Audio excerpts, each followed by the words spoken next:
Bonjour à tous, bonjour à toutes, soyez les bienvenus pour ce webinaire des nouvelles esthétiques. Je suis accompagnée aujourd'hui d'Émilie Ricci-Rouanet. Bonjour Émilie, bienvenue. Bonjour, merci. Émilie est esthéticienne de formation et depuis 20 ans, elle évolue en France et à l'international dans des spas hôteliers de luxe. C'est en 2013 qu'elle a décidé de créer son centre de formation. Aujourd'hui, l'école de massage holistique propose la toute première formation de spécialisation holistique dans le domaine du massage. C'est-à-dire que cette école vous propose des formations massage à 360 degrés qui prennent en compte non seulement l'aspect physique, parce que ça, c'est la base, mais également tout ce qu'il y a en plus. Mais alors, comment exactement est-ce qu'on va plus loin?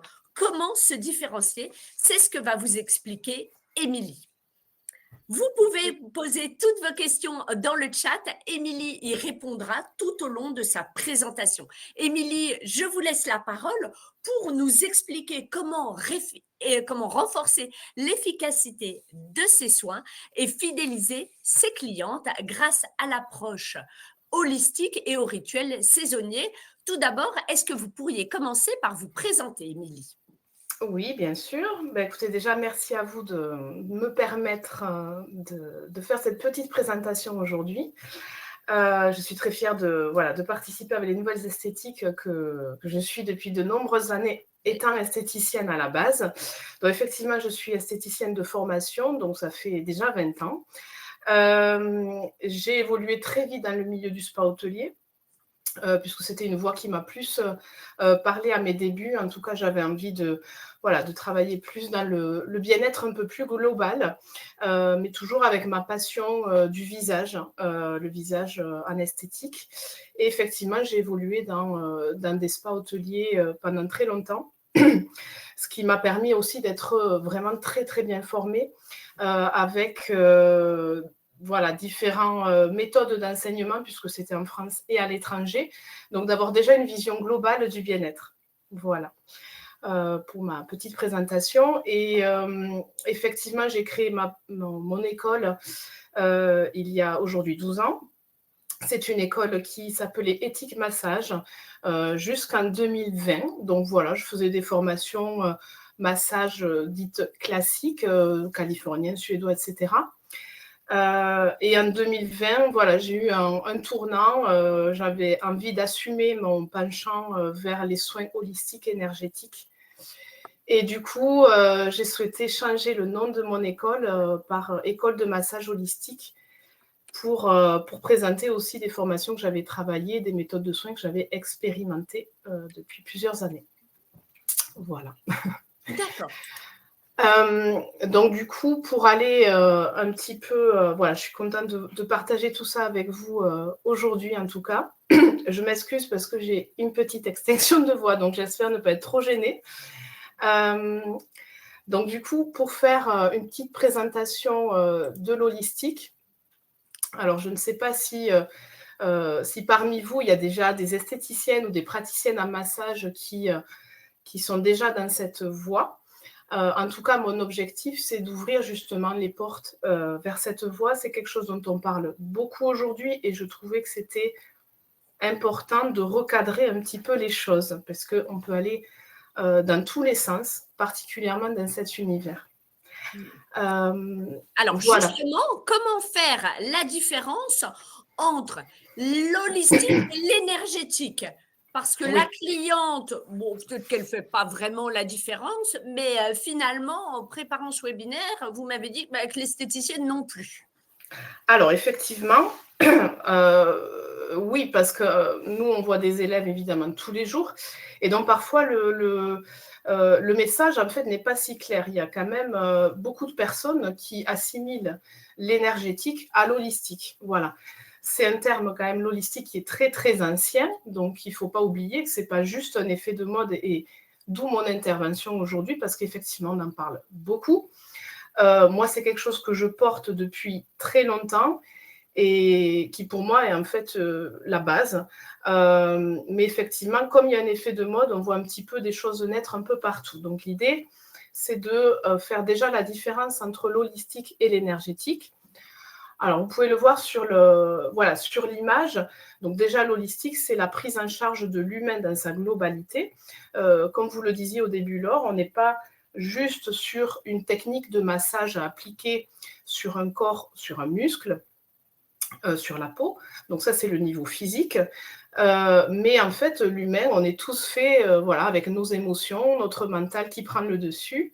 Tout ça fait partie de l'humain dans sa globalité, et ne pas tenir compte de ces aspects-là fait que nos soins ne peuvent pas être suffisamment efficaces ou transformateurs. Donc déjà, l'holistique, c'est faire attention à tous ces états-là. Ensuite, justement, pour appliquer les variantes de l'holistique, du coup, on aura peut-être besoin de plusieurs outils. Le massage peut-être ne suffira pas pour travailler sur le mental ou l'émotionnel. Il va falloir peut-être amener d'autres outillages. Alors, ça peut être des cristaux, ça peut être du son, etc. Mais ce n'est pas que ça. C'est aussi votre bagage de connaissances qui va permettre d'identifier quels sont les vrais besoins. Et là, ce n'est pas juste une application de pierre, c'est vraiment, tiens, qu'est-ce que je peux apporter par mes connaissances et ma formation pour guider au mieux cette personne-là. Et en fait, l'holistique, on va avoir une complémentarité avec avec la médecine conventionnelle. En fait, toutes les médecines ancestrales naturelles sont holistiques. Et on sait que le massage est né de ces médecines-là. Donc, c'est tout à fait normal de prendre en compte tous ces aspects-là. La différence qu'on va avoir avec l'énergétique, qui est effectivement une branche de l'holistique, c'est que l'énergétique, on va avoir plusieurs types de soins où on va surtout travailler l'aspect émotionnel. Voilà, essentiellement, on va plutôt travailler l'aspect mental émotionnel. On va le voir arriver par des techniques de magnétisme, des soins Reiki, des choses comme ça. Mais c'est surtout libérer les blocages énergétiques qu'il peut y avoir dans le corps, des choses qui peuvent être avoir laissé des empreintes sur des chocs psychologiques qui peuvent dater depuis très longtemps et qui bloquent le bon fonctionnement du corps, tout simplement. Donc, c'est une branche de l'holistique. D'accord. Alors maintenant que ça, c'est bien clair, pourquoi est-ce qu'un institut de beauté, une esthéticienne a tout intérêt à intégrer une approche holistique? Alors, il y a un grand intérêt, c'est que déjà l'esthéticienne, elle est purement à l'écoute de son client. Je pense que vous êtes toutes et tous, s'il y en a, d'accord avec moi pour dire qu'on est aussi des psychologues, hein, donc on écoute beaucoup le client, et c'est déjà une très belle chose. Ça veut dire qu'il est en train de se libérer. Ceci dit, parfois, on peut être aussi bloqué là-dedans, c'est qu'on a aussi envie, c'est un petit... il ne faut pas se laisser prendre dans le jeu, de vouloir le sauver. Et donc, c'est vrai que souvent, quand on fait ces métiers-là, on est plutôt dans le rôle du sauveur, hein, où on croit qu'on va arriver à le faire partir sans plus rien du tout des magiciennes, ce qui est faux. Et parfois, on prend aussi énergétiquement ce que le client nous envoie. Donc, pour ça, il faut être assez prêt et avoir des bagages, encore une fois, de connaissances pour, du coup, écouter notre client. Donc, il y a tout intérêt, effectivement, à essayer de lui apporter des solutions, entre guillemets, hein, bien sûr, ce sont des pistes. C'est le client lui-même qui va faire son travail. Ce n'est pas nous qui allons tout transformer.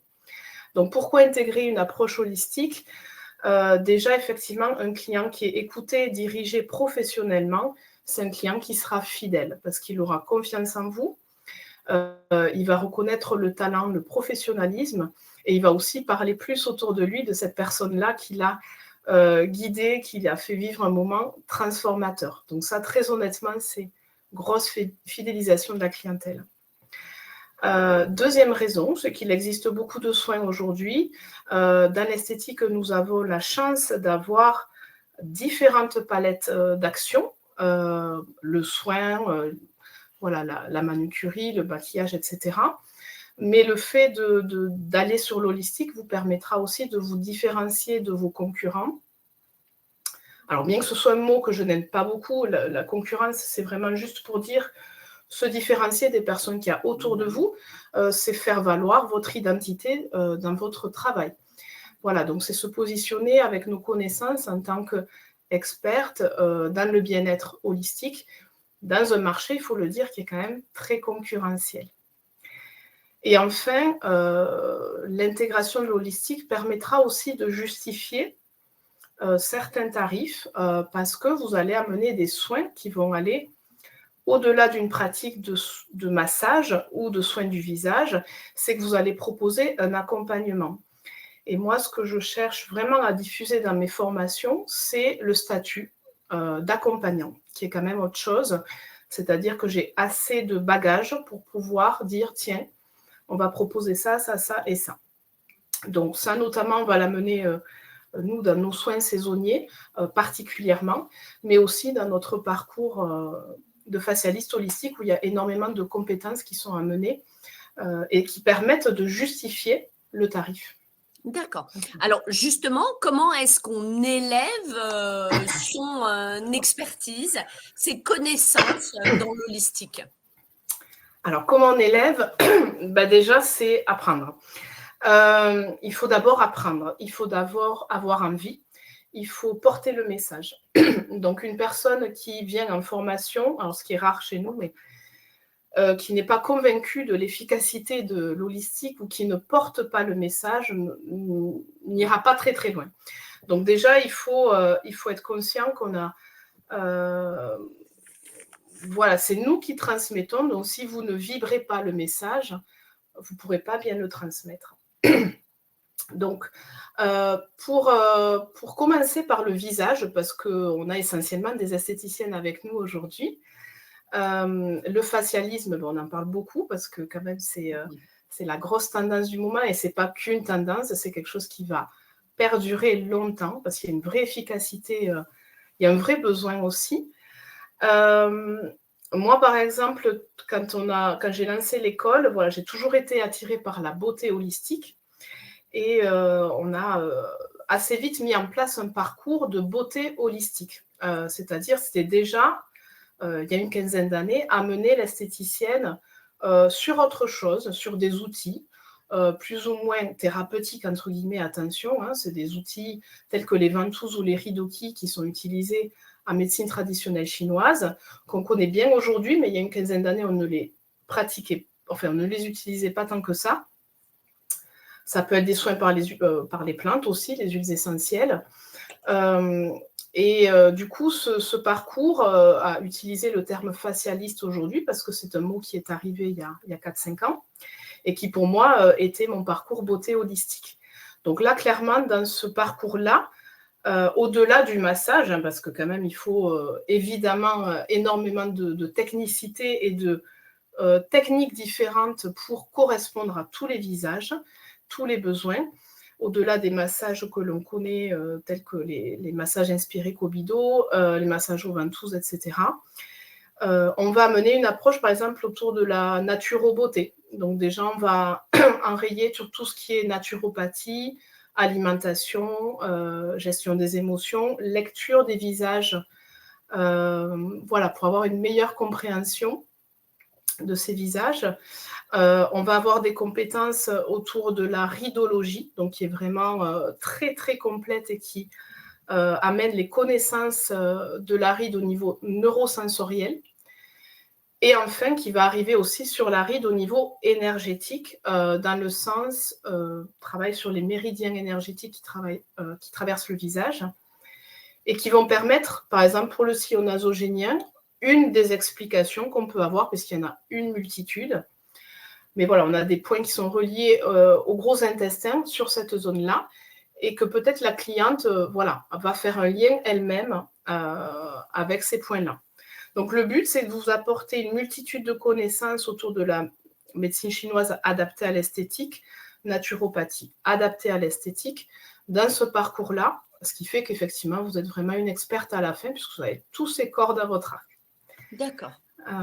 Est-ce que vous pourriez donner un exemple concret, c'est une question de Jessica, de transformation que vous avez vue? Alors, au niveau du visage, au niveau du corps, Elle précise pas, bah, faisons du visage et corps. Alors, transformation, ça veut dire c'est la alors transformation, c'est quand même un mot qui est très, très grand. Nous, quand on parle de transformation, c'est déjà au niveau de l'esprit, c'est déjà le client va lui-même transformer sa vision. Donc ça, c'est déjà la base. C'est-à-dire que si lui-même ne devient pas acteur de son bien-être, on peut faire tout ce qu'on veut. Oui. Il n'y aura pas d'évolution, il n'y aura pas de transformation. Donc je l'entends dans ce sens-là, c'est-à-dire être un accompagnant pour que lui-même fasse sa propre transformation. Ça, c'est plus au niveau du corps. D'accord. Au niveau du visage, évidemment, visuellement, ça va se voir sur des photos. D'accord. D'accord. OK. Alors, on continue avec, Oui, les soins énergétiques. énergétique. Comment est-ce qu'on développe une spécialisation dans les soins énergétiques? Alors, les soins énergétiques, c'est une formation qu'on a menée à l'école il y a 2 ans. Elle est plutôt Mmh. récente. Tout ça parce que j'attendais d'avoir aussi les bonnes personnes, les bons transmetteurs derrière. C'est toujours très important. L'énergétique, c'est très, très large. Donc, on peut vraiment partir dans tous les sens. Et donc, effectivement, l'énergétique, là, c'est plutôt dans le soin. C'est un soin développé, le travail du soin habillé. Hein, donc, c'est un accompagnement du client dans cette voie-là. Avec justement des méthodes bien spécifiques. Donc, tout est méthodique, bien que là va arriver l'intuitif, parce que là, c'est essentiel pour l'énergétique. Mais parfois, il y a des personnes qui ont besoin d'avoir des cadres pour développer leur intuition. Il y a des gens de façon innée hein, qui vont avoir une approche intuitive comme ça, énergétique, qui ont quelque chose dans les mains. Et je pense qu'on, voilà, dans l'esthétique, on l'a toutes. Mmh. Maintenant, il y en a qui ont besoin de structure pour comprendre qu'est-ce qu'ils font, comment ils font, et après laisser libérer le mental là-dedans. Donc voilà, ça c'est pour les soins énergétiques. D'accord. Alors, on continue. Comment, fidéliser sa clientèle grâce à l'exclusivité? Vous l'avez dit en mettant, en proposant une dimension holistique à ses soins, on va se différencier et fidéliser sa clientèle. Comment Oui, concrètement? alors concrètement, ben, par exemple, déjà, elle va être vraiment à l'écoute de ce que vous allez lui dire parce qu'elle aura confiance en vous et donc elle sait qu'en fait, sur certains problèmes physiques, mentaux, émotionnels, elle va pouvoir se confier à vous. Elle sait que vous aurez des clés à lui transmettre. Avant d'arriver sur l'explication des soins des saisons et des éléments, je voulais quand même dire que pour moi, l'holistique, c'est aussi être en partenariat, entre guillemets, c'est-à-dire on n'est pas tout seul des génies et des magiciens, on a besoin des autres. Donc, par exemple, une personne, pour revenir au point du gros intestin, si c'est son lien à elle, si c'est le lien qu'elle a avec la marque ou la ride, bah, du coup, tiens, peut-être vous pencher vers aller voir un praticien médecine chinoise, un naturopathe, etc. Par exemple, pareil, pour des gros problèmes d'acné, etc., parfois, juste l'application cosmétique n'est pas suffisante. Hein. Il va falloir chercher au niveau du foie, de l'élimination, etc. Il y a quelque chose qui ne fonctionne pas. Et donc, là, les naturopathes vont avoir tout leur rôle. Donc, moi, ce que je tiens à dire, c'est que on ne peut pas être compétent partout. C'est faux. Et donc, du coup, il faut, là, elle a confiance en vous parce que vous allez lui dire, tiens, ben, allez, essayez de creuser un petit peu ce sujet-là. Et après, on va travailler ensemble dans votre transformation. Voilà, ça c'est important. Donc cette attirance que j'ai eue moi assez tôt pour les soins naturels, naturopathie, médecine chinoise, herboristerie, etc. Euh, voilà, j'aurais aimé suivre toutes ces formations, mais on n'a qu'une vie malheureusement, donc c'est pas possible. Et puis pour être vraiment expert dans quelque chose, il faut l'exploiter au maximum. Donc voilà, si j'aurais dû faire médecine chinoise, j'aurais dû faire mes 5 ans et puis j'aurais dû laisser tomber les massages et l'esthétique, chose que je n'avais pas du tout envie. Du coup, moi, je me suis formée par plein de petites choses et j'ai souhaité concentrer tout ça. Ça, ce sont vraiment les créations que j'ai amenées à l'école. Donc, c'est Alchimie des 4 saisons et Énergie des 5 éléments, qui est la toute dernière, où il y a vraiment toute la concentration, mélange esthétique, massage, énergétique, naturopathie, herboristerie, etc. Pour les soins de saison, on est vraiment sur des soins ciblés, c'est-à-dire c'est accompagner la personne en fonction des besoins physiques et émotionnels qu'on a en fonction des variations dans l'année. Donc, par exemple, là, nous sommes en automne. En automne, on a le petit lien avec la médecine chinoise où on a le poumon et le gros intestin qui sont actifs. Par exemple, au niveau cutané, ça peut se manifester par une perte en minéraux en général dans tout le corps. Et donc, on peut avoir plus de sécheresse cutanée, des zones du visage un peu plus marquées autour des yeux, dans les joues et aussi au nasogénien. Donc, ce qui est bien, c'est qu'on va pouvoir expliquer à la cliente que voilà, ce n'est pas un défaut, c'est juste que c'est dû à la saison. Pas de stress, pas de préoccupation, parce qu'on est tous dans cette notion de stresser pour la moindre chose. Au niveau du corps, on a vraiment besoin de se régénérer de l'intérieur, de commencer à écouter ses rythmes, parce qu'on sort de l'été, donc d'une saison qui est très yang, très feu, très dynamique. Et on arrive dans un yin de yang, dans une saison d'automne où on a besoin de s'écouter un petit peu plus et de prendre soin de soi de façon différente. Donc là, on a des soins, par exemple dans les 4 saisons, qui sont toujours articulés de la même façon. Ce sont des rituels, en fait. Ce sont vraiment des rituels d'1h45 où on a toujours le côté physique avec le travail en réflexologie bien-être sur les organes de saison. On a un massage du corps qui est adapté aux besoins physiques et émotionnels de la saison. Et en plus de ça, vous avez un accompagnement avec un e-book qui fait une quinzaine de pages qui sont des méthodes de soins que le client va adopter chez lui à la maison pour avoir un vrai suivi sur toute la saison. Donc ça, clairement, pour moi, c'est l'accompagnement. C'est-à-dire, je t'offre ça, tu as plein de clés, yoga, alimentation, et le côté un peu spirituel va être amené là, parce que c'est aussi une branche de l'holistique. Nous, on va être assez limité en tant que praticien d'amener le côté spirituel. Ça, c'est très propre à chacun.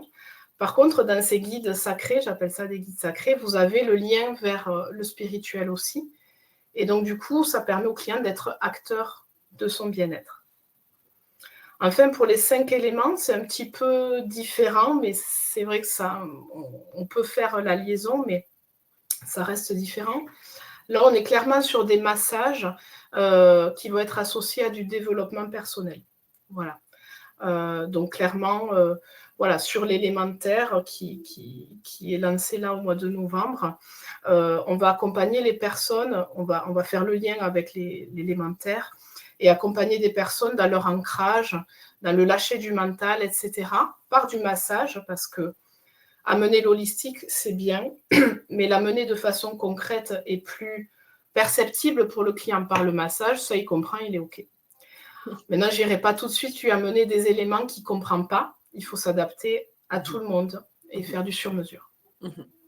Alors, tout ça, c'est très clair, c'est très pratique. Maintenant, concrètement, vous nous avez donné envie d'en savoir plus sur les formations que vous proposez. Émilie, déjà, est-ce que vos formations peuvent se suivre à distance ou c'est forcément en présentiel? Alors, nous avons quelques formations à distance qui vont être essentiellement théoriques. Alors, je vais les citer parce que c'est la demande quand même qu'on a aujourd'hui, enfin, depuis la période de pandémie. Il y a eu un gros boom sur les formations en vidéo, etc., ce qui n'était pas forcément le cas avant. Donc, du coup, en visioconférence, vous pouvez avoir des formations telles que les 5 saisons de la peau, qui est excellente d'ailleurs pour les esthéticiennes, parce que là, vous allez mieux comprendre les états de peau en fonction des saisons et permettre de préparer vos clientes avant chaque changement de saison, adapter vos soins. Donc ça, c'est une formation qui se fait en visioconférence avec une praticienne en médecine chinoise qui est passionnante. C'est une formation qui est passionnante. Et du coup, si vous voulez déjà évoluer là-dedans, je vous la conseille. Ensuite, la deuxième formation que nous avons en visioconférence, c'est la ridologie, donc la science des rides avec l'approche énergétique et neurologique qui est passionnante et qui vous apporte vraiment un niveau d'expertise important. Pour le reste, je suis navrée, mais le massage, on ne peut pas l'apprendre à distance. Si vous ne ressentez pas le massage, si vous-même, vous ne l'expérimentez pas en formation, vous ne pouvez pas apprendre un massage à distance. Ça serait pour moi manque de professionnalisme de vous transmettre du massage, aussi technique qu'il soit, à distance. Et on ne peut pas aller dans la technicité. Si je veux vous transmettre quelque chose à distance, on va rester dans la simplicité, parce que je ne pourrai pas vérifier, on ne pourra pas vérifier ce que vous faites si c'est bon. Sachez que le ressenti, c'est quand même 50% de l'apprentissage. D'accord. Voilà, donc... Comment, déjà, on entend beaucoup de choses sur l'holistique, tout le monde en parle, c'est très tendance, il y a plein d'articles, de vidéos, de conseils un petit peu partout. Franchement, est-ce qu'une formation est absolument essentielle? Est-ce qu'on ne peut pas s'en sortir en glanant des petits tips à gauche, à droite? Alors, les petits tips, effectivement, vous pouvez acheter des livres, vous pouvez faire plein de choses sur les cristaux, l'aromathérapie, les soins, là. Je sens qu'un mais va arriver. Oui, tout à fait. Par contre, si vous n'expérimentez pas déjà vous-même la chose, si vous ne la vivez pas, juste appliquer une petite pierre voilà, sur le point du troisième œil, parce que vous dites, bon, mais ça va lui faire du bien. Mais c'est bien, hein, au niveau intuitif, il faut quand même laisser parler son intuition. Cependant, quand même, la connaissance, pour moi, c'est la base. C'est-à-dire que si on ne sait pas ce qu'on fait, pourquoi on le fait, etc., on ne peut pas appréhender la réaction du client après. Imaginez-vous, et ça m'est moi-même déjà arrivé, je parle encore de la pierre, mais je pourrais parler d'autre chose, placer une grosse tourmaline, qui est une grosse pierre d'ancrage au niveau des pieds pendant le soin. Moi, j'ai eu des personnes qui ont été presque en malaise parce que du coup, ça ne leur correspondait pas. Alors, attention, c'est pas anodin, et le positif, c'est qu'elle ressent que quand même une pierre, ça travaille, c'est clair. Par contre, effectivement, il faut avoir vraiment des connaissances derrière. Ce que je tiens à dire aujourd'hui, c'est qu'on est tous dans une période hyper speed où la vidéo, c'est l'enseignement rapide, efficace, machin, tout ça. Par contre, le fait qu'on n'expérimente pas ce que l'on fait nous fait très défaut. C'est-à-dire, c'est très bien de vouloir apprendre plein de choses. Par contre, le gavage d'informations fait qu'en fait, on n'est pas expert et pro à la fin. C'est juste, je t'amène ça par touche, et en fait, finalement, je ne sais pas vraiment qu'est-ce que j'apporte. Donc, il faut bien expérimenter chaque chose. Moi, je recadre un tout petit peu mes élèves parfois qui sont passionnés, et j'adore. Oh ben tiens, je veux faire le facialiste holistique, et puis en même temps, je vais faire les saisons. Je dis surtout pas, parce que là, il y a trop de connaissances. Il faut que tu ailles au bout, il faut que tu l'expérimentes, et après, on verra. D'accord. C'est intéressant, sur votre slide, il y a écrit se faire confiance. Et ça, c'est un gros thème récurrent chez les esthéticiennes. Et peu importe le nombre d'années d'expérience et le niveau d'expertise, même parfois, il y a ce foutu syndrome de l'imposteur qui colle à la peau. C'est ça. Et malgré tout, oh là là, non, je peux pas, je me sens pas, j'oserais pas, mais qu'est-ce qu'elle va penser, qu'est-ce qu'elle va dire? C'est intéressant là, se faire Oui, très, très. On est toutes passées par là, et moi la première, dans les grandes lignes, vraiment, voilà, c'est très difficile d'avoir confiance. Alors, il y a des personnes qui naturellement ont confiance en eux, et tant mieux pour eux, ça c'est top. Mais moi, par exemple, je pense comme beaucoup d'esthéticiennes là, effectivement, qu'est-ce qui m'a enlevé ce syndrome de l'imposteur? Je vais me répéter, c'est la connaissance, c'est l'apprentissage. Et c'est quand je me dis, tiens, ah ben là, je suis sûre de moi, je l'ai expérimenté pendant plusieurs mois, plusieurs années, j'ai tel résultat, ce qui m'a permis d'être formatrice aussi. C'est-à-dire qu'aujourd'hui, il y a aussi un effet de mode dans la formation, où des fois, il y a des filles qui se lancent, ou des garçons, hein, au bout de 2 ans, on se dit, bon, ça y est, je suis formatrice. Voilà, moi, je ne suis pas très OK avec, parce que vivre les séances avec les clients, c'est la formation, elle est là. Donc, en fait, toutes ces connaissances vont vous aider à vous faire confiance, mais sans expérimenter, notamment le soin énergétique, hein, parce que si on n'a pas les ressentis, les retours clients, on ne peut pas avancer là-dedans. Mhm. Donc, expérimentation et connaissance. Vous-même, vous vous formez encore, Émilie? Alors oui, je me forme encore. Alors, pour être honnête, un petit peu moins parce qu'effectivement, j'ai l'impression d'avoir fait mon tour, en tout cas dans tout Dans ce ce que qui vous plaisait. dans ce qui me plaît. Voilà. Je ne trouve pas quelque chose encore là qui me... Voilà, mais je vais me former par peut-être petits modules, des petites touches qui vont me permettre de me perfectionner. Par exemple, là, on essaie d'amener la vision ostéopathique Oui. pour le facialisme. Alors, attention, hein, on est toujours sur des méthodes thérapeutiques. Ce n'est pas le but d'aller sur un parcours ostéo. Et d'ailleurs, les personnes qui interviennent à l'école pour transmettre ça, voilà, restent dans leur clou. Et attention, il faut faire... eux-mêmes font attention pour ne pas froisser les ostéopathes, etc. Par contre, voilà, pour moi, là, c'est passionnant parce que pour le visage, il y a vraiment des explications hyper intéressantes pour affiner son diagnostic, affiner aussi son discours et surtout son travail au niveau ressenti et manuel, d'aller travailler sur les insertions, etc.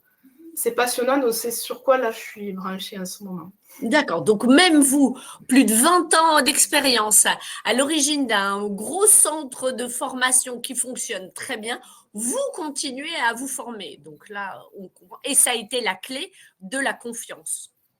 Tout à fait. Ok.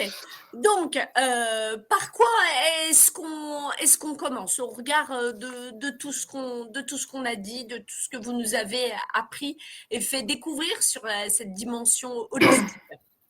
Alors, étant donné qu'en fait, chaque chose que je vous ai présentée, là, les formations, en fait, ce que je vous ai présenté là, ce sont vraiment nos gros parcours de formation.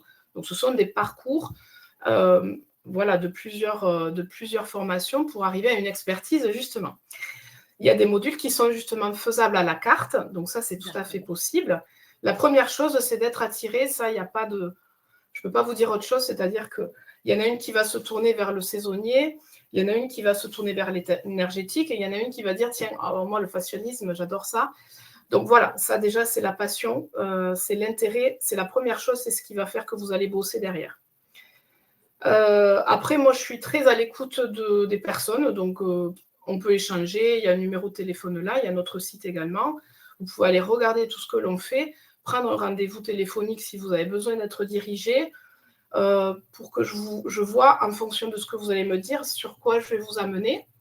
On a aussi des coachings et consulting, justement, pour aller plus loin dans l'affirmation de votre identité, dans votre activité.